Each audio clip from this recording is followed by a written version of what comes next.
അള്ളാഹുവിന്റെ റസൂലിന്റെ കാലഘട്ടത്തിൽ ഒരു ഭാര്യ വ്യഭിചരിക്കുന്നത് ഭർത്താവ് നേരിട്ട് കണ്ടു. എന്നാ എന്താ നിയമം? രാവിലെ ജോലിക്ക് പോയിട്ട് വൈകുന്നേരം തിരിച്ചു വന്നപ്പോൾ ഭാര്യ വീട്ടിൽ വന്നപ്പോൾ ഭാര്യ വേറൊരുത്തന്റെ കൂടെ കിടക്കുന്നത് കണ്ണുകൊണ്ട് ഭർത്താവ് കണ്ടു. എന്താ നിയമം?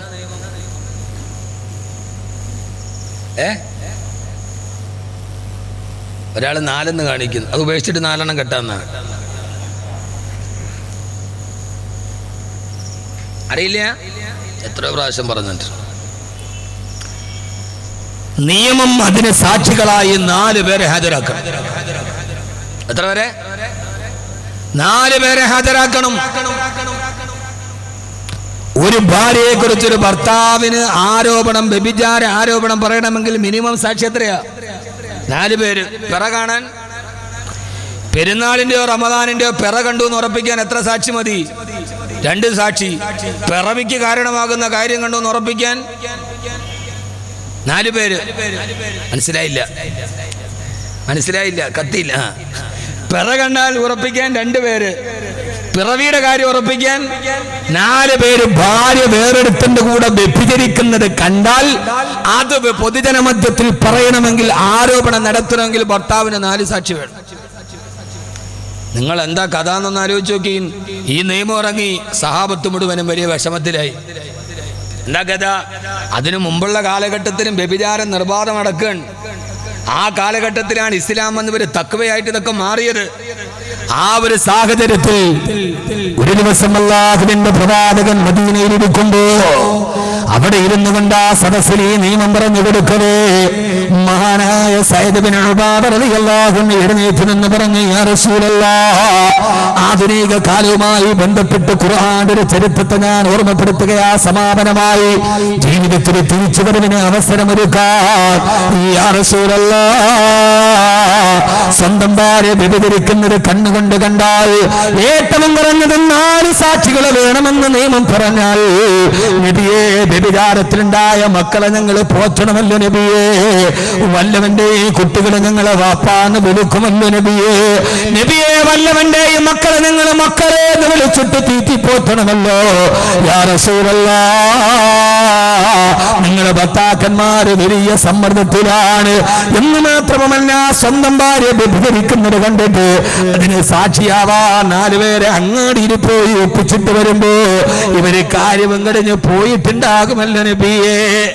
ഇങ്ങനെയാണ് ചോദിച്ച. ബാക്കവിയുടെ വാക്കൊന്നും അല്ല കേട്ടോ. നബിയെ, ഇത് നേരിട്ട് കണ്ടിട്ട് അങ്ങാടി പോയി 4 സാക്ഷികളെ ഒപ്പിച്ചിട്ട് പഞ്ചായത്ത് കിണറിന്റെ വീട്ടിൽ വരുമ്പോ ഇവരിപ്പോ കാര്യങ്ങളൊക്കെ കഴിഞ്ഞിട്ട് പോയിട്ടുണ്ടാകൂല്ലോ നബിയെ. ഇതെന്തോ ഒരു നിയമമാണ്. ഹബീബായ നബി സല്ലല്ലാഹു അലൈഹി വസല്ലമയ്ക്ക് ചിരി വന്ന് ചോദ്യം കേട്ടപ്പോ. സദസ്സിലാണ് ചോദ്യം. ഇപ്പൊ ഞാനിങ്ങനെ നിൽക്കണ പോലെ ഇരിക്കുകയാണ്. സദസ്സിൽ നിന്നാണ് ചോദ്യം. നബിയെ, 4 പേരെ ഒപ്പിച്ചുകൊണ്ട് വരുമ്പോ ഇവര് കാര്യവും കഴിഞ്ഞിട്ട് പോയിട്ടുണ്ടാകുമല്ലോ നബിയെ. ഇത് പഞ്ചായത്ത് മേള പോലെയൊന്നും അല്ലല്ലോ സുബൈ മുതൽ തുടങ്ങിയിട്ട് ഇശായ്ക്ക് തീരാൻ. ഈ ചോദ്യമാണ്. അല്ലാഹുവിന്റെ റസൂലിന് വല്ലാത്ത ചിരി പറഞ്ഞപ്പോ ഹബീബായ നബി തങ്ങൾ വിളിച്ചു ചോദിച്ചു, യാ മഅ്ശറൽ അൻസാർ, അമാ സമയത്തും ഖൗല സയ്യിദിക്കും, നിങ്ങളുടെ നേതാവ് പറയുന്ന വർത്തമാനം നിങ്ങൾ കേൾക്കുന്നില്ലയോ? സഅദ് ഇബ്നു ഉബാദ എന്തൊക്കെയാണ് വിളിച്ചു പറയുന്നത്? ഇത് കേട്ട ഉബാദ റളിയല്ലാഹു അൻഹുവിന്റെ സമൂഹമായ അൻസാറുകൾ പറഞ്ഞു, നബിയേ, യാ റസൂലല്ലാഹ്, സഅദ് ഇബ്നു ഉബാദയെ പരിഹസിക്കൽ നബിയേ. സയ്യിദ് ബിൻ ഉബാദ റളിയല്ലാഹു അൻഹു കാര്യം പറഞ്ഞാൽ ഇതിൽ കാര്യമുണ്ട്.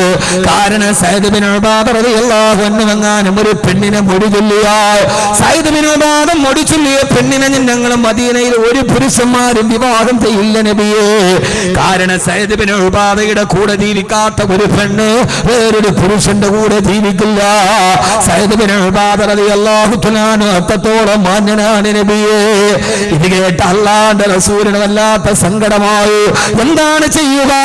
ആകാശത്ത് നിന്ന് നിയമവുമായി വഹി വരുന്നില്ലല്ലോ, അല്ലാഹുവിന്റെ ഖുർആന്റെ നിയമം മാറ്റാൻ കഴിയില്ലല്ലോ. സയ്യിദ് ഇബ്നു ഉബാദ ഇങ്ങനെ സദസ്സിലിരുന്ന് ചോദിക്കുമ്പോഴാണ് അതാ സദസ്സിന്റെ മറുഭാഗത്തു നിന്നൊരു സഹാബി പാഞ്ഞു വരികയാണ്.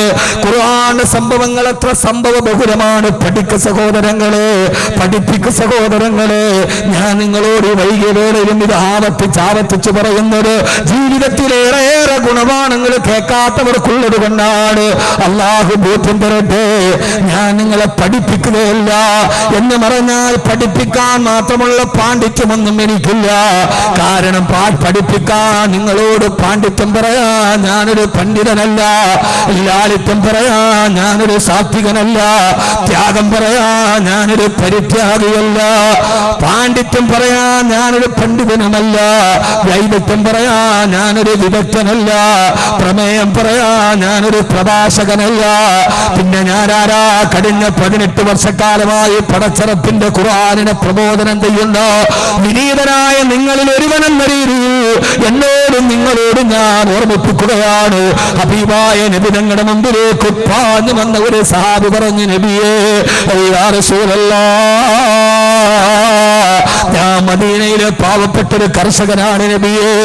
രാവിലെ മുതൽ വൈകുന്നേരം വരെ മദീനയിലെ ഈത്തപ്പഴത്തോട്ടത്തിൽ കൂടിവേറ് പോയത് എന്റെ ഭാര്യയും മക്കളെയും സന്തോഷത്തോടെ പോറ്റുന്നൊരു പാവപ്പെട്ട തൊഴിലാളിയാണ് ഞാൻ, ഒരു പാവപ്പെട്ട കൃഷിക്കാരനാണ് ഞാൻ. രാവിലെ എഴുന്നേറ്റ് ഈത്തപ്പഴത്തോട്ടത്തിൽ പോകും, വൈകുന്നേരം വരെ എല്ലുമുറിയ പണിയെടുത്തിട്ട് എന്റെ ഭാര്യ മക്കളെ ഞാൻ പോറ്റാറുണ്ട്. പക്ഷെ ഇന്നലെ പതിവ് പോലെ രാവിലെ ഈത്തപ്പഴത്തോട്ടത്തിൽ പോയി വൈകുന്നേരം ഞാൻ തിരിച്ചെന്റെ വീട്ടിലെത്തിയപ്പോ എന്റെ ഭാര്യ വേറൊരുത്തനുമായി കിടപ്പറ പങ്കിടുന്നത് കണ്ടു. യാ റസൂലല്ലാഹ്, ആരാണ് സഹോദരിമാരെ ഞാൻ ഈ പറയുന്നത് നിങ്ങൾക്ക് വേണ്ടി? ഇതൊരു കച്ചവടക്കാരന്റെ കഥയല്ല, ഇതൊരു കൊള്ളക്കാരന്റെ വീട്ടിലല്ല, ഇതൊരു കള്ള് കച്ചവടക്കാരന്റെ വീട്ടിലല്ല. ഹബീബായ നബി തങ്ങളുടെ മദീനത്തെ പള്ളിയിൽ അല്ലാഹുവിന്റെ റസൂലിന്റെ പുറകിൽ കൈകെട്ടി നിസ്കരിച്ച ഒരു സഹാബിയുടെ ഭാര്യയെ കുറിച്ചാണ് ഇത് പറയുന്നത്.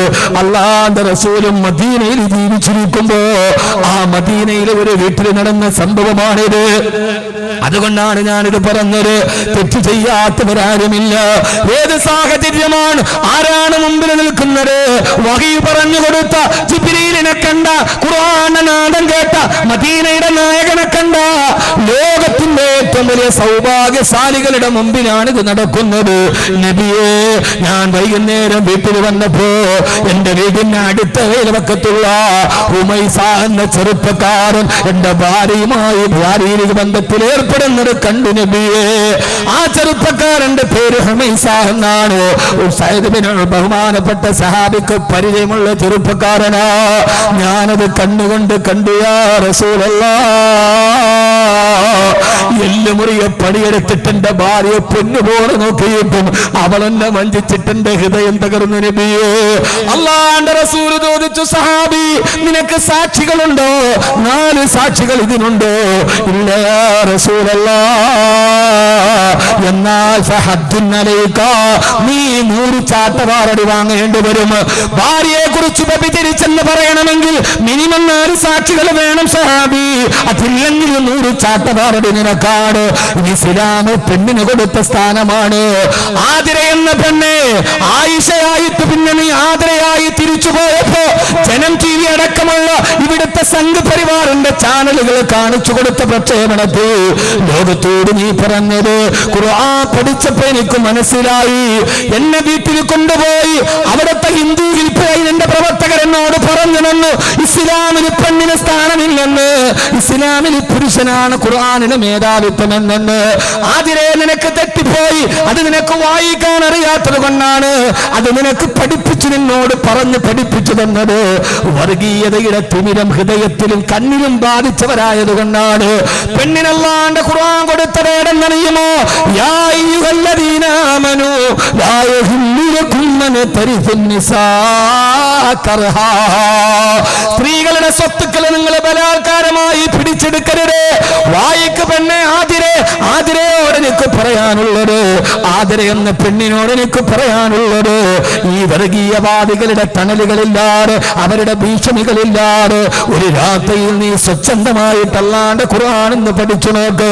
ഭീഷണികളില്ലാതെ സമ്മർദ്ദങ്ങളില്ലാതെ അവിടെ നിനക്ക് വായിക്കാൻ കഴിയും. ഖുർആനിൽ 114 അധ്യായങ്ങളുണ്ട്. അതിനൊരു പേര് വെച്ചത് അന്നിസ എന്നാണ്, സ്ത്രീകൾ. പുരുഷന്റെ പേര് പുരുഷൻ എന്ന പേരിൽ ഖുർആനിൽ അധ്യായമില്ല. അതിൽ 100 നൂറുകണക്കിന് വരുന്ന സൂക്തങ്ങൾ പെണ്ണിന്റെ അവകാശത്തെ കുറിച്ച് പറയാനാണ്. പെണ്ണിനെ തലാഖ് ചെല്ലുന്നതിനെ കുറിച്ച്, അവളുടെ സ്വത്തുക്കളെ കുറിച്ച്. ലാ യഹില്ലു ലക്കും അൻ തരിസുന നിസാകറഹാ, സ്ത്രീകളുടെ സ്വത്തുക്കൾ നിങ്ങൾ ബലാത്കാരമായി പിടിച്ചെടുക്കരുത്. വാശിറൂഹുന്ന ബിൽമഅറൂഫ്, സ്ത്രീകളോട് നിങ്ങൾ വളരെ സ്നേഹത്തോടെ പെരുമാറണേ. ആ നൂറുകണക്കിന് ആയത്തുകൾ സ്ത്രീകളുടെ അവകാശത്തെ കുറിച്ച് പറഞ്ഞ ആയത്തുകൾ പഠിച്ചതെന്ന പ്രവാചകനെ കുറിച്ച് പഠിക്കാതിരെ സ്വന്തം ജീവിതം കൊണ്ട് ഖുർആനിന് മറ്റൊരു വ്യാഖ്യാനം ലഭിച്ച അവതാരകനായ നബിയുനാ റസൂലുള്ളാഹ് 63 വയസ്സ് വരെ ജീവിച്ചിരുന്നിട്ട് അല്ലാഹുവിന്റെ റസൂൽ തന്റെ ഭാര്യമാരെ ഇതേവരെ അടിച്ചിട്ടില്ല. വലംറതൻ വലാചാരിയ, ഒരു വേലക്കാരി പെണ്ണിനോട് പോലും ഒരു സ്ത്രീയോട് വേണ്ടാത്തൊരു വർത്തമാനം മുത്തു മുസ്തഫ പറഞ്ഞിട്ടില്ലാതിരെ. അതുകൊണ്ട് ഹിന്ദുത്വത്തിന്റെ ഭീകരതകളില്ലാതെ സമ്മർദ്ദങ്ങളില്ലാതെ ഒരു രാത്രിയിൽ നിശബ്ദമായി ഖുർആനെന്ന് വായിച്ചു നോക്ക്. വായനയിലാണ് തെറ്റുപറ്റിപ്പോയത്. അല്ലാഹുവിന്റെ ഖുർആൻ സ്ത്രീക്ക് കൊടുത്ത മഹത്വം ഏതെന്നറിയണമെങ്കിൽ താൻ തന്റെ വീടിന്റെ പള്ളിയുടെ മുമ്പിലിരിക്കുമ്പോ ഒരു സഹാബി ഒട്ടകപ്പുറത്തിരുത്തിയിട്ട് ഭാര്യയെയും വെച്ചുകൊണ്ട് വളരെ ദ്രുതഗമനം ചെയ്യുമ്പോ അഞ്ചശാ നിന്റെ ഒട്ടകത്തെ മെല്ലെ നടത്തണേ, മുകളിലിരിക്കുന്ന പെണ്ണ് വീഴാൻ പോകുന്നത് കണ്ടോ, അത് സ്ഫടികമാണ് സ്ഫടികമാണ് സ്ഫടികമാണ്, ആ പെണ്ണിനെ സ്ഫടികത്തെ നീ പൊട്ടിച്ചിവരിക്കരുത് എന്ന് പറഞ്ഞു കൊടുത്ത സ്ത്രീകളുടെ അവകാശത്തിന് വേണ്ടി അവൾ സ്ഫടികം പോലെയാണെന്ന് ലോകത്തോട് പറഞ്ഞു കൊടുത്ത പരിശുദ്ധ റസൂൽ സല്ലല്ലാഹു അലൈഹി വസല്ലം ഏറെ ഞാൻ വിശദീകരിക്കുന്നില്ല. നിന്റെ ഭാര്യയെ കുറിച്ച് വ്യഭിചാര ആരോപണം നടത്തണോ, 4 സാക്ഷികളില്ലെങ്കിൽ പറയുന്ന ഭർത്താവിന് ചാട്ടവാറടിയേക്കേണ്ടി വരുമെന്ന് മുത്ത് റസൂൽ പറയവേ. മഹാനായ സഹാബി ആരാണ്? സഹാബി എന്നറിയോ?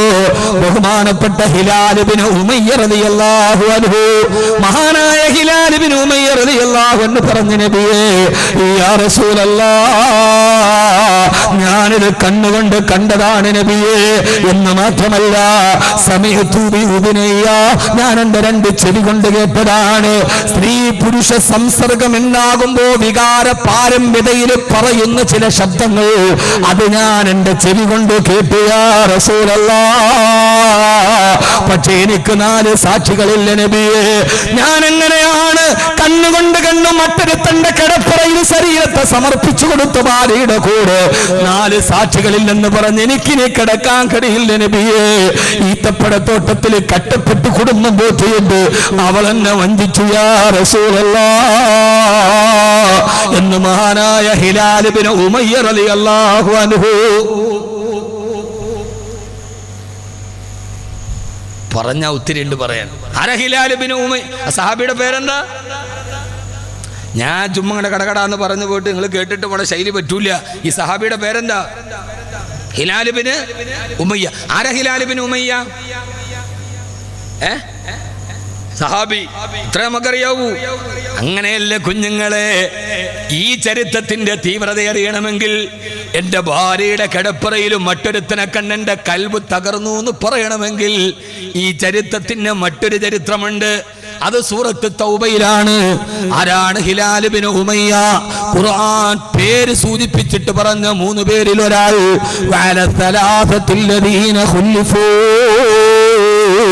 തബൂക്ക് യുദ്ധത്തിന് പോവാതെ ഭാര്യയുടെ വർത്തമാനം കേട്ട് പോകാതെ വീട്ടിലിരുന്ന 3 പേരിൽ ഒരാൾ. ഇതാണ് ഖുർആൻ. ഇതാണ് ഖുർആൻ. ഇതാണ് ഖുർആന്റെ ചരിത്രം. അല്ലാതെ ആതിര പറയും പോലെ ആരാൻ വിസർജിച്ചു കൊടുത്തത്? ആതിര ആയിഷയായപ്പോ പറഞ്ഞ പത്രസമ്മേളനവും ആയിഷ ആതിരയായപ്പോ പറഞ്ഞ പത്രസമ്മേളനത്തിനെ മുഖഭാവം നോക്കിയാൽ 3 നേരം ചോറും വെള്ളവും ഉപ്പും തിന്നുന്നവന് മനസ്സിലാകും ഇതിന്റെ ഉള്ളിൽ എന്താണ്. പിന്നെ അതിന് വേറെ ഒരു പരിശോധനയൊന്നും വേണ്ട, ആ മുഖഭാവം മാത്രം മതി. അല്ലാഹു നമുക്ക് ബോധം തരട്ടെ. അല്ലാഹു നമുക്ക് ബോധം തരട്ടെ. നമുക്കിപ്പോൾ 2 കണക്കാൻ. നമുക്ക് നമ്മുടെ ഈമാനെ കാത്തു സൂക്ഷിച്ചാൽ മതി.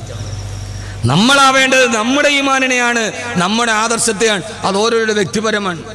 ഇവിടെ എത്രയോ മുസ്ലിമുകൾ ഹിന്ദുക്കളാവാറുണ്ട്. നമ്മളാരെങ്കിലും പിടിച്ച് പിച്ചാത്തിപ്പിടി കൊണ്ടുവച്ചിട്ട് പറയണ അശ്ഹദു അൻ ലാ ഇലാഹ ഇല്ലല്ലാഹ്, അങ്ങനെയാണ്. വിശ്വാസം എന്നത് ഹൃദയത്തിൽ ഉറപ്പിക്കേണ്ടതാണ്, അത് നാവ് കൊണ്ട് പറയേണ്ടതല്ല. അള്ളാഹു ബോധം തരട്ടെ. സമയം കൂടുതലാവുന്നു, എനിക്കും പോകണം. അതുകൊണ്ട് ഇപ്പൊ എന്താ ഞാൻ പറഞ്ഞത്? അര ഹിലാൽ ബിൻ ഉമയ്യ വഅല സലാസത്തില്ലദീന ഖുല്ലിഫു സൂറത്ത് തൗബ. തബൂക്ക് യുദ്ധത്തിന് പോയപ്പോ ഭാര്യയുടെ പഞ്ചാര വർത്താനം കേട്ടിട്ട് പോവാതിരുന്ന 3 പേരിൽ ഒരാൾ, അവരെ ഖുർആൻ ബഹിഷ്കരണം നടത്തി കുറെ നാൾ അവർക്ക് ഉപരോധം ഏർപ്പെടുത്തിയ സംഭവം സൂറത്ത് തൗബയിലും. അതിലൊരാളാണ് ഒന്ന് ഹിലാൽ ബിൻ ഉമയ്യ, മറ്റൊന്ന് കഅബ് ബിൻ മാലിക് റളിയല്ലാഹു അൻഹു. അങ്ങനെ 3 പേരുണ്ട്. എന്ന് പറഞ്ഞാൽ തബൂക്ക് യുദ്ധത്തിന് റസൂലുള്ളാഹി സ്വല്ലല്ലാഹി അലൈഹി വസല്ലം സഹാബത്തും പോയി.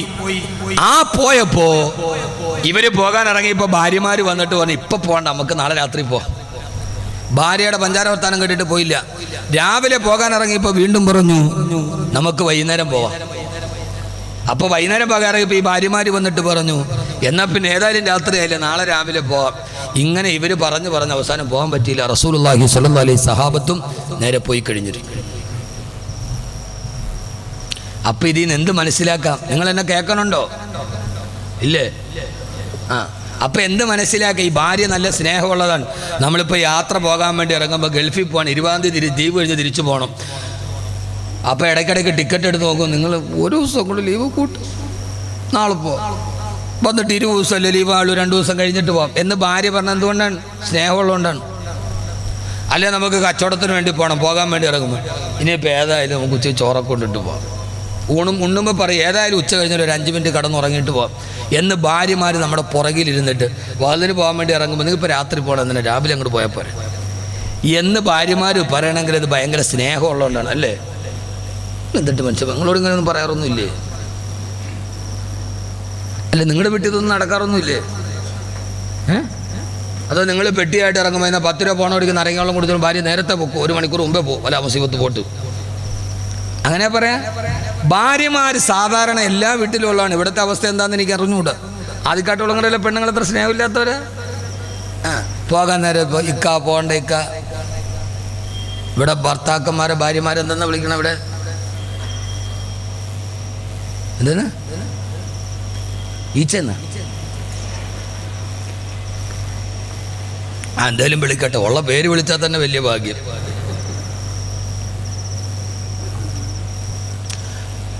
ഇതേപോലെ ഹിലാൽ ബിൻ ഉമയ്യ റളിയല്ലാഹു അൻഹു പോകാൻ പോയപ്പോ ഭാര്യമാര് പറഞ്ഞു പോകാൻ പറ്റിയില്ല. ആ സഹാബിയാണ് വന്നിട്ട് പറയണ, നബിയേ, എന്റെ ഭാര്യയുടെ കിടപ്പറയിൽ മറ്റൊരു ചെറുപ്പക്കാരൻ, അവന്റെ പേര് ഹുമൈസ എന്നാണ്. എന്ന് പറഞ്ഞാൽ പരിസരത്ത് എവിടെയൊക്കെ ഉള്ള ആളാന്ന് ചുരുക്കം. നമ്മുടെ നാട്ടിൽ ഇപ്പൊ എന്തൊക്കെ സംഭവിക്കുന്നുണ്ടോ അതൊക്കെ അള്ളാഹുവിന്റെ റസൂലിന്റെ കാലഘട്ടത്തിൽ സംഭവിച്ചതിനെ സല്ലല്ലാഹു അലൈഹി വസല്ലം ഖുർആൻ വ്യക്തമായി പറയാൻ. എന്തിനു വേണ്ടി? മാ ഫറത്നാ ഫിൽ കിതാബി മിൻ ഷൈ, എന്റെ ഗ്രന്ഥത്തിൽ ഞാൻ ഒന്നും ഒഴിവാക്കിയിട്ടില്ല. ആർക്കും ഇതിലൂടെ യുദല്ലു ബിഹി കസീറ വയഹ്ദി ബിഹി കസീറ. അള്ളാഹു ബോധം നൽകി അനുഗ്രഹിക്കുമാറാകട്ടെ. ഹിലാൽ ബിൻ ഉമയ്യ റളിയല്ലാഹു തആല അൻഹു. അപ്പോൾ ആരാ ഹിലാൽ ബിൻ ഉമയ്യ? വഅല സലാസത്തില്ലദീന ഖുല്ലിഫൂ, തബൂക്ക് യുദ്ധത്തിന് പോകാതെ പിന്തിൽ നിന്ന 3 പേരിൽ ഒരാളാണ് ഹിലാൽ ബിൻ ഉമയ്യ. പറഞ്ഞു, യാ റസൂലല്ലാഹ്, എനിക്ക് 4 സാക്ഷികളില്ല നബിയേ. പക്ഷേ എന്റെ ഭാര്യ ഹുമൈസ എന്ന ചെറുപ്പക്കാരനുമായി കിടപ്പറ പങ്കിടുന്നത് എന്റെ കണ്ണു കണ്ടു. അവരുടെ വികാര പാരമ്യതയുടെ വർത്തമാനങ്ങൾ ഞാൻ എന്റെ ചെവി കൊണ്ട് കേട്ടു നബിയേ. അല്ലാഹുവിന്റെ റസൂൽ സല്ലല്ലാഹു അലൈഹി വസല്ലം പറഞ്ഞു, ഹിലാൽ, അതൊന്നും പറഞ്ഞിട്ട് കാര്യമില്ല. 4 സാക്ഷികളില്ലെങ്കിൽ നിനക്ക് ഞാൻ ചാട്ടവാറ് കൊണ്ട് അടിതരേണ്ടി വരും ഹിലാൽ. മഹാനായ ഹിലാൽ ബിൻ ഉമയ്യ റളിയല്ലാഹു തആല അൻഹുവിന്റെ നെഞ്ചകം തകർന്നു പോയി. ഒരു ഭാഗത്ത് സഅദ് ബിൻ മുആദ് റളിയല്ലാഹു അൻഹു ഇതേ പരാതിയുമായി, മറുഭാഗത്ത് ഹിലാൽ ബിൻ ഉമയ്യ റളിയല്ലാഹു അൻഹു. അല്ലാഹുവിന്റെ റസൂൽ സല്ലല്ലാഹു അലൈഹി വസല്ലം വിഷമവൃത്തത്തിനായി എന്താണ് പരിഹാരം? ആകാശത്ത് നിന്ന് വഹി വരുന്നില്ലല്ലോ, അല്ലാഹുവിന്റെ തീരുമാനം വരുന്നില്ലല്ലോ. അല്ലാഹുവിന്റെ റസൂൽ പറഞ്ഞു, ഹിലാൽ, അല്ലാഹുവിന്റെ അടുക്കലേക്ക് പറയൂ ഹിലാൽ. മഹാനായ ഹിലാൽ ബിൻ ഉമയ്യ നെഞ്ചകം തകർന്നു നിൽക്കുമ്പോഴാണ് അതാ പ്രവാചകന്റെ നെറ്റിത്തടത്തിൽ വിയർപ്പ് കണങ്ങൾ ഒരുമിച്ച് കൂടാൻ തുടങ്ങി. അള്ളാന്റെ റസൂലിന് വഹി ഇറങ്ങുകയാണ്, ശരീരത്തിന് ഭാരം കൂടാൻ തുടങ്ങി. അങ്ങനെയാണ് വഹി ഇറങ്ങുമ്പോൾ, ഖുർആന്റെ ആയത്തിറങ്ങുമ്പോ ഹബീബായ നബി തങ്ങളുടെ ശരീരത്തിന് ഭാരം വർദ്ധിക്കും. ആയിഷ റളിയല്ലാഹു തആല പറയുന്നുണ്ട്, എന്നെ മടിയിൽ തല വെച്ച് കിടക്കുമ്പോ ഹബീബായ നബി തങ്ങൾക്ക് ഖുർആന്റെ ആയത്തുമായി ജിബ്രീൽ വരുമ്പോ ആയത്തിന്റെ ഭാരം കാരണത്താൽ ഹബീബായ നബി തങ്ങളുടെ ശരീരത്തിന് ഭാരം വർദ്ധിച്ചു എന്റെ തുടയല് പൊട്ടിപ്പോകുമോ എന്ന് ഭയപ്പെടുന്ന രീതിയിൽ ശരീരത്തിന് ഭാരം വർദ്ധിക്കാറുണ്ട്. കാരണം ഖുർആന്റെ ആയത്തിന് ഭാരം കൂടുതലാ. ഇന്നാ സനുൽഖി അലൈക ഖൗലൻ സഖീലാ, ഭാരമേറിയ വാക്കുകൾ അങ്ങേക്ക് തന്നില്ലേ നബിയെ. ഒട്ടകപ്പുറത്തിരിക്കുമ്പോഴാണ് ആയത്തിറങ്ങുന്നതെങ്കിൽ നബി തങ്ങളുടെ ഭാരം കൊണ്ട് ഒട്ടകം പോലും മുട്ടുകുത്തി പോകാറുണ്ടായിരുന്നത്രേ. അതാ ഗഗനലോകത്ത് നിന്ന് ദിവ്യബോധനത്തിന്റെ വെളിപാടുമായി റൂഹുൽ അമീൻ മലക്ക് ജിബ്രീൽ അലൈഹിസ്സലാത്തു വസ്സലാം ആഗതനാകുന്നു. അല്ലാഹുവിന്റെ റസൂലിന് ആയത്തിറങ്ങുകയാണ് നബിയെ. ബിസ്മില്ലാഹിർ റഹ്മാനിർ റഹീം والذين يرمون أزواجهم ولم يكن لهم شهداء إلا أنفسهم فشهادة أحدهم أربع شهادات بالله إنه لمن الصادقين. والذين يرمون أزواجهم, സ്വന്തം ഭാര്യമാരെ കുറിച്ച് വ്യഭിചാര ആരോപണം പറയുകയും വലം യകുൽ ലഹും ശുഹദാഉ ഇല്ലാ അൻഫുസുഹും, അവരല്ലാതെ മറ്റൊരു 4 സാക്ഷികൾ ഇല്ലാതെ വരികയും ചെയ്താൽ ഫശഹാദത്തു അഹദിഹിം അർബഉ ശഹാദാത്തിൻ ബില്ലാഹ്, വ്യഭിചാര ആരോപണം നടത്തിയ ഭാര്യ ഭർത്താക്കന്മാർ 4 പ്രാവശ്യം അല്ലാഹുവിനെ പിടിച്ച് സത്യം ചെയ്തിട്ട് 5ാമത്തെ പ്രാവശ്യം അവർ പരസ്പരം ലിആൻ ചെയ്യണം നബിയെ എന്ന് പറഞ്ഞാൽ പരസ്പരം ശപിക്കണം. ഞാൻ പറയുന്നത് കള്ളമാണെങ്കിൽ അല്ലാഹുവിന്റെ ശാപം എന്റെ തലയിലിറങ്ങട്ടെ. വൽ ഖാമിസത അന്ന ഗളബല്ലാഹി അലൈഹാ ഇൻ കാന മിനൽ കാദിബീൻ. അല്ലാഹുവിന്റെ റസൂൽ പറഞ്ഞു അല്ലാഹുവിന്റെ നിയമം വന്നു, പടച്ചറപ്പിന്റെ തീരുമാനം വന്നു. നിന്റെ നെഞ്ചകത്തെ പിടിച്ചു കുലുക്കിയ പ്രശ്നത്തിന് പരിഹാരമായി ജിബ്രീൽ വന്നു. അല്ലാഹുവിന്റെ ആയത്തിറങ്ങി. ഹിലാൽ ഇബ്നു ഉമയ്യ റളിയല്ലാഹു അൻഹുവിനോട് പറഞ്ഞു, നിന്റെ ഭാര്യയെ വിളിച്ചു കൊണ്ടുവരിക. വ്യഭിചാര ആരോപണം നടത്തപ്പെട്ട ഭാര്യ. സമയം അതിക്രമിക്കുന്നുവെങ്കിൽ നിങ്ങൾ സങ്കടപ്പെടരുത്, ഞാൻ അവസാനിപ്പിക്കുകയാണ്. എങ്ങനെയാണ് വർത്തമാന കാലത്തിന്റെ പൂരണമില്ലാത്ത സമസ്യകൾക്ക് നൂറ്റാണ്ടുകൾക്ക് മുമ്പ് പൂരണം ചേർത്ത് വെച്ച ഈ പുസ്തകത്തിന്റെ, ഈ പ്രപഞ്ചത്തിന്റെ ആമുഖ പുസ്തകത്തിന്റെ കഥ പറയാതെ എങ്ങനെയാണ് ഈ സദസ്സ് പിരിഞ്ഞു പോവുക? മദീന കണ്ട വർത്തമാനത്തെ ആധുനിക ലോകത്തിന്റെ ദിശനാശാലിത്വത്തോട് എങ്ങനെയാണ് കൂട്ടിച്ചേർക്കാതിരിക്കുക? എങ്ങനെയാണ് ഇത് പറയാതിരിക്കുക? ഹിലാൽ ഇബ്നു ഉമയ്യ റളിയല്ലാഹു അൻഹുവിന്റെ ഭാര്യ വന്നു. അല്ലാഹുവിന്റെ റസൂൽ പറഞ്ഞു, സത്യം ചെയ്യൂ ഹിലാൽ, നിന്റെ ഭാര്യയെ കുറിച്ച് നീ പറഞ്ഞതിന് അല്ലാഹ് പറഞ്ഞ നടപടി എടുക്കൂ ഹിലാൽ. മഹാനായ ചുരുക്കി പറയട്ടെ, ഹിലാൽ ഇബ്നു ഉമയ്യ റളിയല്ലാഹു അൻഹു ജനമധ്യത്തിലേക്ക് വന്നു. സ്വന്തം ഭാര്യ മറുഭാഗത്ത് നിൽക്കുന്നുണ്ട്. ഒരു പുരുഷന്റെ മാനസികാവസ്ഥ ആലോചിച്ചു നോക്ക്. തന്റെ കൂടെ കിടന്ന ഭാര്യ, താൻ സ്നേഹിച്ച ഭാര്യ, കെട്ടപ്പെട്ട് വളർത്തിയ ഭാര്യ, അവളുടെ മുമ്പിൽ വെച്ച് പുരുഷാരത്തെ നടുവിൽ നിർത്തിയിട്ട് ഹിലാൽ ഇബ്നു ഉമയ്യ റളിയല്ലാഹു തആല വിളിച്ചു പറഞ്ഞു, വല്ലാഹി എന്റെ ഭാര്യ വ്യഭിചരിച്ചു നബിയേ. സ്വന്തം ഭാര്യയെ കുറിച്ച് ജനസമൂഹത്തിന്റെ മുമ്പ് ആദിക്കാട്ട് കുളങ്ങരയിലാണ് ഈ സംഭവത്തിന്റെ പശ്ചാത്തലമെങ്കിൽ തന്റെ കൂട്ടുകാരും നാട്ടുകാരും വീട്ടുകാരും പുത്രകളത്രാദികളും ബന്ധുമിത്രാദികളും ഒരുമിച്ച് കൂടുന്നൊരു സ്ഥലത്ത് വെച്ച് ഇന്നലെ വരെ ഒന്നിച്ചു കിടന്ന ഭാര്യയെ കുറിച്ച് പറയുന്നൊരു ഭർത്താവിന്റെ മാനസികാവസ്ഥ, ആ തപ്തമായ ഹൃദയത്തിന്റെ വൈകാരികമായ തലങ്ങളൊന്ന് ഓർത്തു നോക്കുക. നബിയേ ഒന്ന് വല്ലാഹി ഇവള് വ്യഭിചരിച്ചു നബിയെ, രണ്ട് വല്ലാഹി ഇവള് വ്യഭിചരിച്ചു നബിയെ, മൂന്ന് വല്ലാഹി എന്റെ ഭാര്യ വ്യഭിചരിക്കുന്നത് ഞാൻ കണ്ടതാണ്, നാല് വല്ലാഹി എന്റെ ഭാര്യ വ്യഭിചരിക്കുന്നത് കണ്ടു യാ റസൂലല്ലാഹ്. പടച്ചറപ്പിനെ ചേർത്ത് 4 പ്രാവശ്യം സത്യം ചെയ്ത് അഞ്ചാമത് പിന്നെ ശാപം ചെയ്യണം.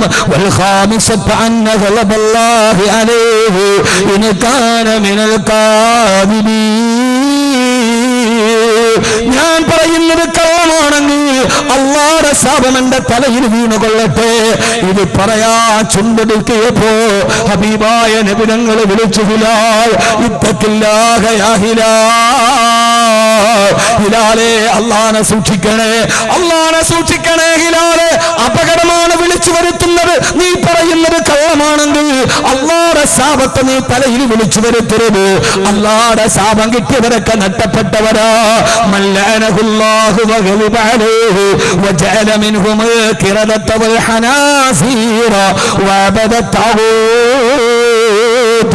അല്ലാഹു ശപിച്ചവരിൽ നിന്നാണ് കുരങ്ങുകൾ രൂപാന്തരപ്പെട്ടത്.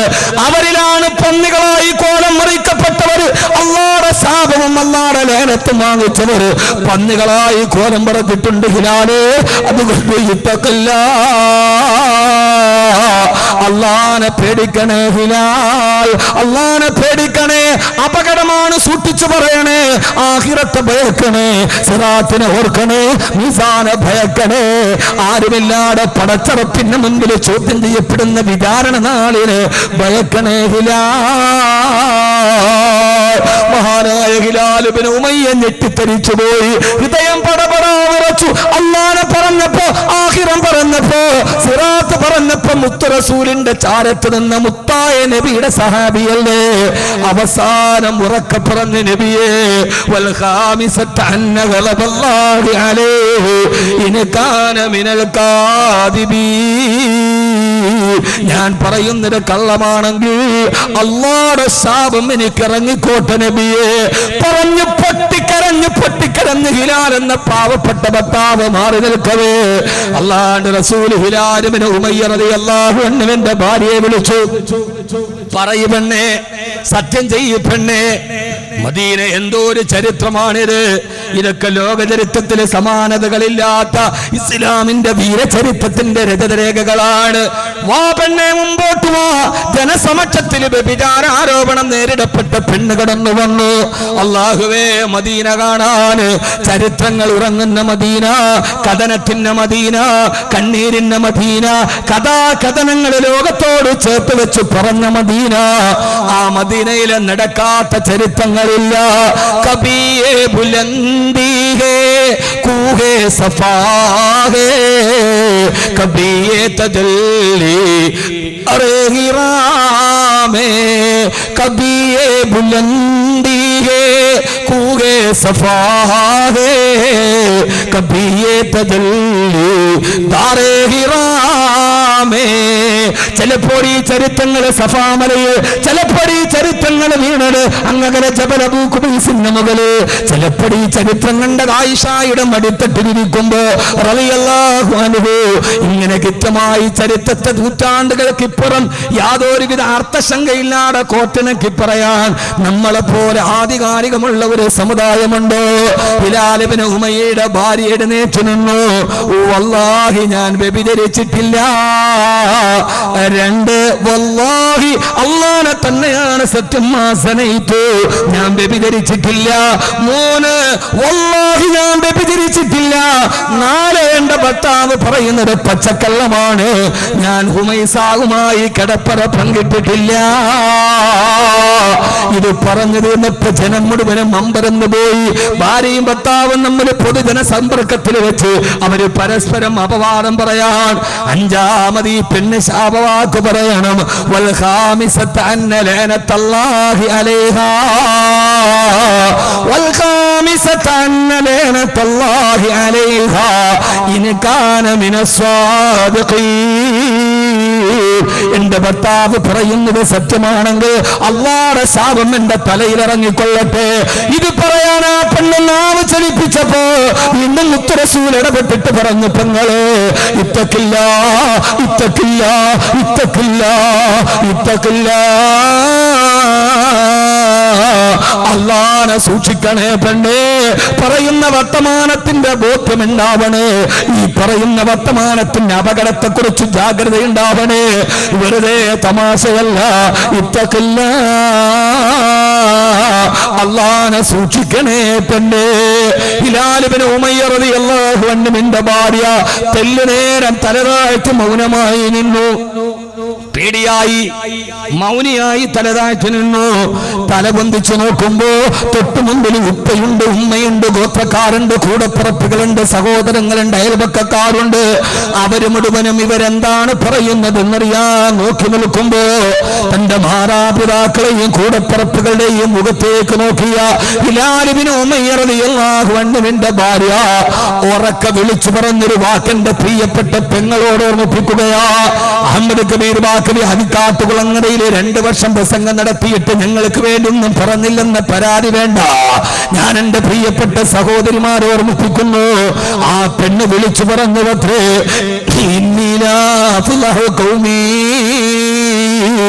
ഞാൻ എന്റെ സമൂഹത്തെ ഒരിക്കലും അപമാനിക്കുകയില്ല.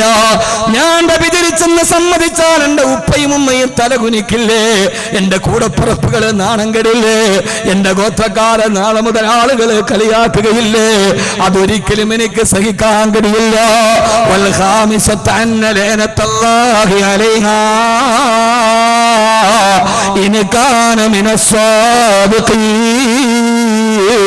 ആ എന്റെ ഭർത്താവ് പറയുന്നത് സത്യമാണെങ്കിൽ അല്ലാഹുവിന്റെ ശാപം എന്റെ തലയിൽ ഇറങ്ങിക്കൊള്ളട്ടെ. ഇത് പറയേണ്ട താമസം മദീന ഞെട്ടിത്തെറിച്ചു നിന്നു. പരസ്പരം ഞാൻ ചെയ്തിരിക്കുകയാണ്. എന്താണ് സത്യമെന്നറിയില്ല. ഇത് കേട്ട മഹാനായ ഹിലാൽ ഇബ്നു ഉമയ്യ റളിയല്ലാഹു അൻഹു പൊട്ടിക്കരഞ്ഞുകൊണ്ട് താഴേക്കിരുന്ന് പൊട്ടിക്കരയവേ അല്ലാഹുവിന്റെ റസൂൽ സല്ലല്ലാഹു അലൈഹി വസല്ലമ തന്റെ ഭാര്യ വ്യഭിചരിക്കുന്നത് നേരെ കണ്ടിട്ടൊരു സാക്ഷി പോലുമില്ലാതെ പടച്ചറപ്പിന്റെ നിയമത്തിന്റെ സാധുത കൊണ്ട് സത്യം ചെയ്ത പാവപ്പെട്ട ഭർത്താവ് പൊട്ടിക്കരഞ്ഞുകൊണ്ട് നിലത്തേക്കിരിക്കവേ ഹിലാൽ ഇബ്നു ഉമയ്യ റളിയല്ലാഹു അൻഹുവിന്റെ സങ്കടം കണ്ട് സഹിക്കാൻ കഴിഞ്ഞില്ല മുത്ത് റസൂലിന് സല്ലല്ലാഹു അലൈഹി വസല്ലം. പൊട്ടിക്കരയുന്ന ഹിലാൽ ഇബ്നു ഉമയ്യയുടെ തോളിലേക്ക് കൈ ചേർത്ത് വെച്ചു. അല്ലാഹുവിന്റെ റസൂൽ പറഞ്ഞു, ക്ഷമിക്കൂ ഹിലാൽ, ഹിലാലേ ക്ഷമിക്ക് ഹിലാലേ, നിന്റെ ഭാര്യ പോവട്ടെ. 9 മാസം കഴിയുമ്പോൾ അവൾ പ്രസവിക്കുമല്ലോ. ആ പ്രസവിക്കുന്ന സമയത്ത് അവൾ പ്രസവിക്കുന്ന ഗർഭാശയത്തിൽ നിന്ന് പുറത്തേക്ക് വരുന്ന കുട്ടി അക്ഹലൈനൈനി സുറുമയിട്ടതുപോലെ കറുകറുത്ത കണ്ണുള്ള കുട്ടിയാണെങ്കിൽ, പിട്ടഭാഗത്തിൽ മാംസഭാഗം തൂങ്ങിക്കിടക്കുന്ന കുട്ടിയാണെങ്കിൽ, കാൽപ്പാറത്തിന് വീതി കൂടിയ കുട്ടിയാണെങ്കിൽ അത് ഹുമൈസായിന്റെ വ്യഭിചാരത്തിലുണ്ടായ കുട്ടിയാണ്. ഇതൊന്നും കബീർ ബാക്കവി കെട്ടുകഥ പറയുന്നതല്ല. ബുഖാരി ഇമാം ബുഖാരി റളിയല്ലാഹു അൻഹു പോലും ഈ സംഭവത്തെ സൂചിപ്പിക്കുന്നുണ്ട്. അതല്ല, കുട്ടി ഇങ്ങനെയല്ലെങ്കിൽ അത് നിന്റെ കുട്ടിയാണ് ഹിലാലേ. ആ പെണ്ണ് സദസ്സ് പിരിഞ്ഞുപോയി.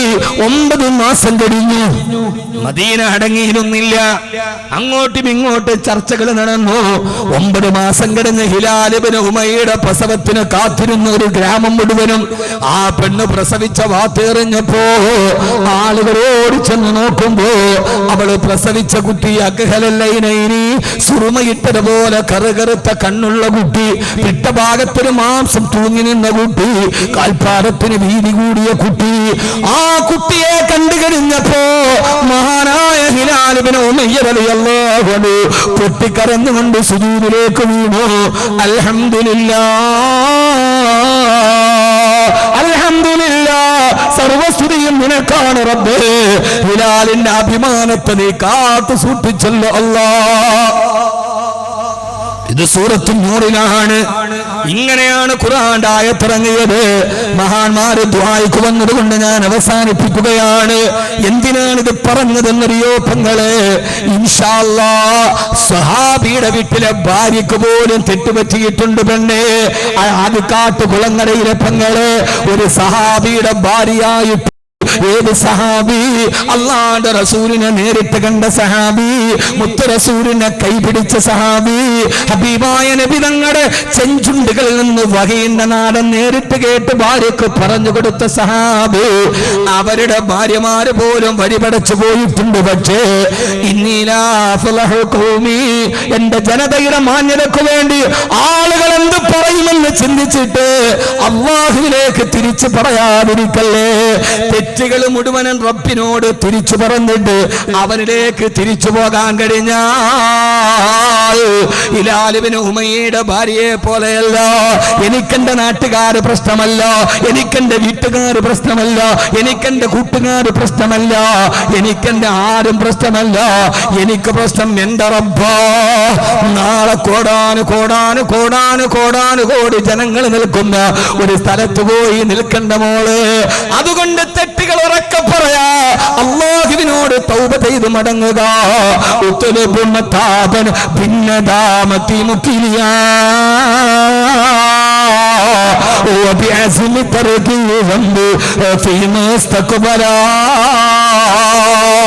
ഇന്നത്തെ രാത്രി തൗബയുടെ രാത്രിയാവട്ടെ, ഇന്ന് തിരിച്ചു നടക്കാനുള്ള രാത്രിയാവട്ടെ, ഇന്നത്തെ ഈ വയല് നമ്മുടെ ജീവിതത്തിലെ ഏറ്റവും വിലപ്പെട്ട സന്ദേശമാവട്ടെ. എന്റെ ഹൃദയത്തിന്റെ പാപക്കറ കടുകാൻ പെങ്ങളെ നിനക്ക് മുത്തക്കിയാവാൻ, ചെറുപ്പക്കാരാൻ എന്റെ റബ്ബിലേക്ക് എടുക്കാൻ. കോടാനു കോടി ജനങ്ങൾ നിൽക്കുന്ന നരകത്തിന്റെ മഹിഷറയുടെ മുമ്പിൽ അവിടെ വെച്ച് അല്ലാഹു നിന്നെ മുഴുവനും പറയുന്നതിനേക്കാൾ ഏറ്റവും നല്ലത് ഇവിടെ വെച്ച് തൗബ ചെയ്യുന്നതല്ലേ. അതുകൊണ്ട് ഇന്ന് എഴുന്നേറ്റ് പോകണം. ഇന്നത്തെ രാത്രി ദിക്റുകൾക്കയും ദുആയി നടക്കുമ്പോ മനസ്സ് ചേർത്ത് പിടിച്ചിട്ട് ആമീൻ പറയണം. ആദിക്കാട്ടുകുളങ്ങരയുടെ മസാർ ഷരീഫിന്റെ ചാരത്ത് നിന്ന് തിരിച്ചുപോയി പാതിരാത്രിയിൽ കിടക്കുമ്പോ, രാത്രിയിൽ എല്ലാവരും ഉറങ്ങുമ്പോൾ എഴുന്നേക്കണം. എന്നിട്ട് റബ്ബിനോട് വിളിച്ചു പറയണമല്ലോ, ഞാൻ വ്യഭിചരിച്ചിട്ടുണ്ട് റബ്ബേ, കള്ള് കുടിച്ചിട്ടുണ്ട് റബ്ബേ, പലിശ വാങ്ങിച്ചിട്ടുണ്ട് റബ്ബേ, ലോട്ടറി എടുത്തിട്ടുണ്ട് റബ്ബേ. പക്ഷേ അല്ലാഹുവേ എന്റെ തെറ്റിനെ കുറിച്ച് ഞാനൊന്ന് ബോധ്യപ്പെടുകയാണ്. അല്ലാഹുവേ തലമുടിയിൽ പിടിച്ചു വലിച്ചിട്ട് അല്ലാഹുവിന്റെ മുമ്പിൽ താണ് കേണ് പറഞ്ഞു, നീ ചെയ്ത തെറ്റിന്റെ ആടമോത്തിട്ടുടനടി നിറയറ്റ മണ്ണാൽ നിന്റെ മുഴുവന് തലമുടിയിൽ പിടിച്ചു വലിച്ച് അല്ലാഹുവിനോട് തൗബ ചെയ്യാൻ തയ്യാറാവില്ലെന്ന് ഇൻഷാ അല്ലാഹ് തമ്മാടി കൂട്ടങ്ങളായി ഒരു ഭാഗത്ത് ജീവിതത്തിന്റെ വർത്തമാനകാലത്തില് ഇനി ഞങ്ങൾ പലിശ മേടിച്ചതിന് നീ ആരടാ, നീ പറയാൻ ആരടാ?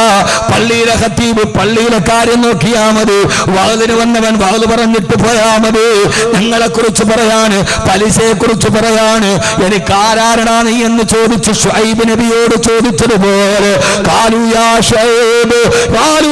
ശുഐബ് ലനഖ്രിജന്നക മിൻ ഖറിയതിനാ ഔ ലതഊദുന്ന ഫീ മില്ലതിനാ.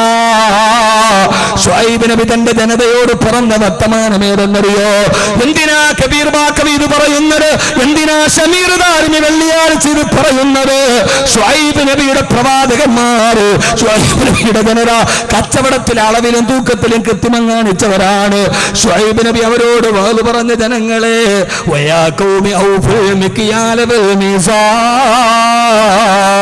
അളവിലും തൂക്കത്തിലും കൃത്രിമം കാണിക്കരുത്, പാവങ്ങളെ വഞ്ചിക്കരുത് എന്ന് പറഞ്ഞപ്പോ ആ സമൂഹം ശുഐബ് നബിയോട് പറഞ്ഞത്, ശുഐബേ നീ ആരടാ ഞങ്ങളെ ഉപദേശിക്കാൻ?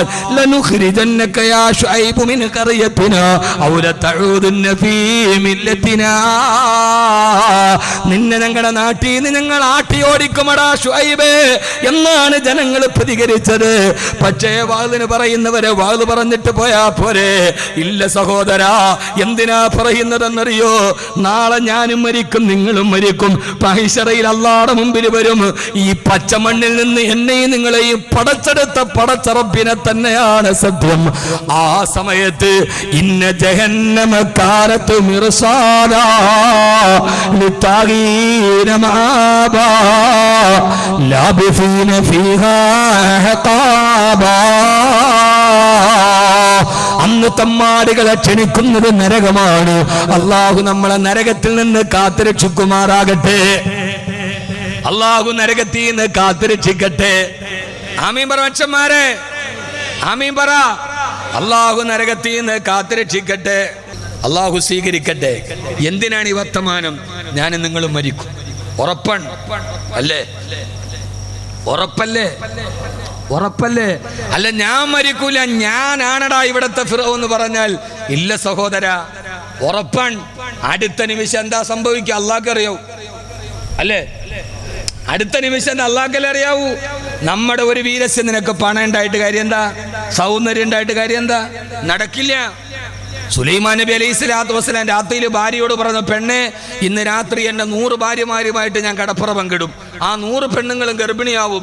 ഗർഭിണിയായ പെണ്ണുങ്ങൾ പിന്നീട് പ്രസവിക്കുന്നത് ഗിൽമാനൻ ഫർസാന, അശ്വാരൂഢന്മാരായ 100 ആൺകുട്ടികളെ ആയിരിക്കും എന്ന് പറഞ്ഞു സുലൈമാൻ നബി വീരവാദം പറഞ്ഞു. എന്താ പറഞ്ഞ? ഇന്നത്തെ രാത്രി 100 ഭാര്യമാരുണ്ട്. അത് അന്നത്തെ കാലം, ഇന്നിരുന്ന് വെള്ളോറുണ്ട്. ഇന്നിപ്പോൾ അതോർത്തിട്ട് നമ്മൾ വെള്ളൂറുണ്ട്. അന്നത്തെ കാലത്ത് 100 ഭാര്യമാരുണ്ട്. ഇന്നിപ്പോൾ 4നെ കെട്ടാൻ പറഞ്ഞാലും നമ്മൾ കെട്ടൂല. 1 കെട്ടും പിന്നെ ജീവിതത്തിൽ വേറെ കെട്ടൂല. 100 ഭാര്യമാരുമായിട്ട് ഞാൻ കടപ്പുറ പങ്കിടും. ആ 100 ഭാര്യമാരും ഗർഭിണിയാവും. അവര് പ്രസവിക്കുന്നത് കുതിരപ്പുറത്ത് കയറി അള്ളാഹുവിന്റെ ദീൻ പ്രചരിപ്പിക്കുന്ന 100 ആൺകുട്ടികളെ. ഇതെല്ലാവരും അങ്ങനെയാണ്. ആദ്യത്തെ പ്രസവത്തിൽ ആൺകുട്ടി ഉണ്ടാവണമെന്ന് വലിയ ആഗ്രഹമാണ്. കല്യാണം കഴിഞ്ഞ എല്ലാവരും ദുആ ചെയ്യണം, പടച്ചോനെ ആദ്യം എല്ലാ പെണ്ണുങ്ങളും ഈ പെണ്ണുങ്ങൾ മുഴുവൻ പറഞ്ഞെന്താ? അല്ലാഹുവേ ആദ്യത്തെ കുട്ടി ആൺകുട്ടി ആവണേ അല്ലാ. എന്നാ പിന്നെ ഉപ്പാക്കും ഉമ്മാക്കൊരു ഒരു വടിയായി, ഒരു ബലമായി എന്ന് പറയും. അങ്ങനെ പറയാറില്ലേ? ആദ്യത്തെ കുട്ടി ആൺകുട്ടി ആവണോ നിങ്ങൾ ആഗ്രഹിക്കാറില്ല? ഇതെന്തിട്ട് മനുഷ്യന്മാരാ പടച്ചോൻ പുരാന് ആഗ്രഹിക്കാറില്ലേ? കാരണം അവൻ പെട്ടെന്ന് വളരും, പാപ്പാക്കും ഉമ്മാക്കൊരു താങ്ങും തണലുമാകും. പെണ്ണുങ്ങൾ മുഴുവൻ ഉരുളി കമത്തണം എന്തിനാണ്? അല്ലോ പടച്ചോനെ ആദ്യത്തേതാണാവണേ അല്ലാ. എന്നാൽ സഹോദരിമാരെ കേട്ടുകൊള്ളുക, ഒരു പെണ്ണിന് അല്ലാഹു നൽകുന്ന 100 കണക്കിന് അനുഗ്രഹത്തിൽപ്പെട്ട ഒരു അനുഗ്രഹമാണ് അവൾ പ്രസവിക്കുന്ന ആദ്യത്തെ കുട്ടി പെൺകുട്ടിയാവുക. ആദ്യത്തെ കുട്ടി പെണ്ണാവൽ അല്ലാഹു ഒരു പെണ്ണിന് കൊടുക്കുന്ന വലിയൊരു അനുഗ്രഹമാണ്. 100 കണക്കിന് അനുഗ്രഹത്തിൽപ്പെട്ട ഒരു അനുഗ്രഹമാണ് ആദ്യത്തെ കുട്ടി. ആദ്യത്തെ കുട്ടി എന്തിട്ട് മനുഷ്യൻ? ആദ്യത്തെ കുട്ടി പെൺകുട്ടിയാ. ആര് പറഞ്ഞു? ഇത് വാക്കവിയുടെ വകയല്ല, വിശുദ്ധ ഖുർആൻ. ലില്ലാഹി മുൽക്കു സമാവാതി വൽ അർദ് യഹബു ലിമൻ യശാഉ ഇനാഫാ വയഹബു ലിമൻ യശാഉ ദുകൂർ. അല്ലാഹു ചിലർക്ക് പെൺകുട്ടികളെ കൊടുക്കും, ചിലർക്ക് അല്ലാഹു ആൺകുട്ടികളെ കൊടുക്കും. കുഞ്ഞുങ്ങളെ കൊടുക്കുന്ന ക്രമം പറഞ്ഞപ്പോ ഖുർആൻ ആദ്യം പറഞ്ഞത് പെൺകുട്ടിയാണ്. അതുകൊണ്ട് ആദ്യം പെൺകുട്ടിയെ കിട്ടൽ ഖുർആന്റെ തർത്തീബിനനുസരിച്ചാണെന്ന് മഹാന്മാര് രേഖപ്പെടുത്തിയിട്ടുണ്ട്. അല്ലാഹു നമുക്ക് നല്ല പെൺകുട്ടികളെ തരട്ടെ. ഞാൻ ആദ്യത്തേതാണായവരെ പോയി കഴുത്തി കുത്തിപ്പിടിക്കണ്ടാവണ്ടേ. ഇപ്പൊ ആണായാലും പെണ്ണായാലും അള്ളാഹിനോട് ദുആ. ആണ് വേണമെന്നും ചോദിക്കണ്ട, പെണ്ണ് വേണമെന്നും ചോദിക്കണ്ട. റബ്ബേ ലഇൻ അതൈതനാ സാലിഹാ ലനകൂനന്ന മിനശ്ശാകിരീൻ. അള്ളാഹു നമുക്ക് സാലിഹീങ്ങളെ തരട്ടെ. അതുകൊണ്ട് സഹോദരങ്ങളെ, സുലൈമാൻ നബി വീരവാദം പറഞ്ഞ് ഈ വീരവാദം വിലപ്പോവില്ല മുസ്ലിമേ, വിലപ്പോവില്ല മനുഷ്യ. ആൺകുട്ടികളെ പ്രസവിക്കും എന്ന് പറഞ്ഞൊരു ഇൻഷാ അല്ലാഹ് പോലും പറഞ്ഞില്ല. ആര്? സുലൈമാൻ നബി.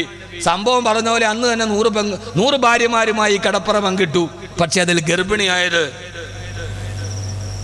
ഗർഭിണിയായത് ഒരാൾ മാത്രം. ആ പെണ്ണ് പ്രസവിച്ചതോ ഒരു വികലാംഗനായ ആൺകുട്ടിയെ. റവാഹുൽ ബുഖാരി. ഇതൊന്നും കെട്ടുകഥയല്ല. ബുഖാരി. ഗർഭിണിയായത് ഒരു പെണ്ണ്, പ്രസവിച്ചത് ഒരു പെണ്ണ്. പ്രസവിച്ച കുട്ടിയോ വികലാംഗൻ. 4 പേര് താങ്ങിയെടുത്ത് കുതിരപ്പുറത്ത് കയറിയാലും കയറൂല. എന്നാൽ IRDPയുടെ ലോണൊക്കെ കിട്ടണ ഭാഗത്ത് ഒരു വികലാംഗനാണ് ഉണ്ടായത്.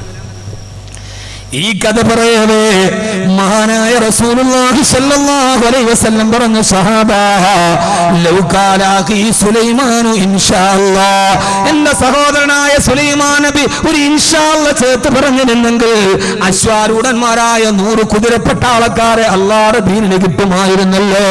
സുലൈമാൻ നബി പോലും ഇൻഷാ അല്ലാഹ് പറയാത്തത് കൊണ്ട് അല്ലാഹു ഒരു വികലാംഗനായ കുഞ്ഞിനെയാണ് കൊടുത്തതെങ്കിൽ സഹോദരാ, കാറ്റിൽ സഞ്ചരിച്ച സുലൈമാൻ നബി, ലോകമടക്കി വരച്ച സുലൈമാൻ നബി, ആർക്കാണ് അറിയുന്നത്?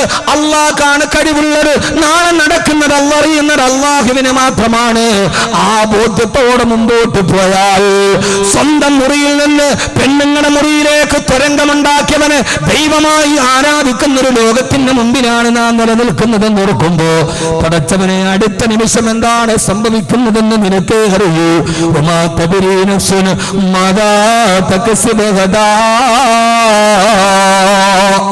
നാളെ എന്താണ് സംഭവിക്കുന്നതെന്നറിയില്ല. അതുകൊണ്ട് നരകത്തിൽ നിന്ന് രക്ഷപ്പെടാൻ എന്റെ പ്രിയപ്പെട്ട സഹോദരങ്ങളോട് ഓർമ്മിപ്പിച്ചുകൊണ്ട് അല്ലാഹു നരകത്തിൽ നിന്ന് നമ്മളെ രക്ഷപ്പെടുത്തട്ടെ. ആമീൻ പറ. അല്ലാഹു നരകത്തിൽ നിന്ന് രക്ഷപ്പെടുത്തി തരട്ടെ. അല്ലാഹു നമുക്ക് സ്വർഗം നൽകി അനുഗ്രഹിക്കുമാറാകട്ടെ.